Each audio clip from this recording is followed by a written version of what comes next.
If you are looking for a wrap that is easy to make, super high in fiber, super high in protein, with only 3 ingredients, then this video is for you. Starting off with the first ingredient, which is egg. The second ingredient is milk. Don't forget to give your milk a shake.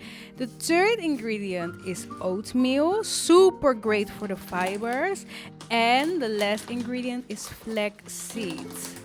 I have this flaxseed that I use, but this what you see here is flaxseed that has been through the grinder, and this I add to rice or some of my other meals. I added some spinach for my other wrap and some salt for the taste, and then give it a good shake. As you see, this is how the consistency should look like.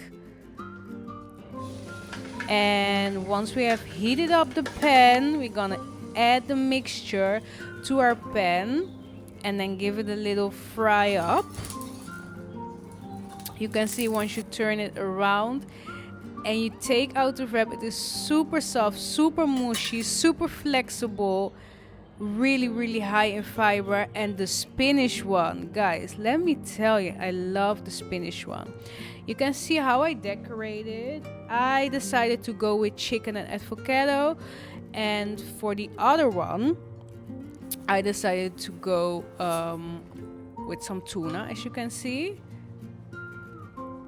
that was so amazing, guys. The spinach one, I actually love that the most, with the tomatoes on top. Voila, you can see this is the best. Only 3 ingredients.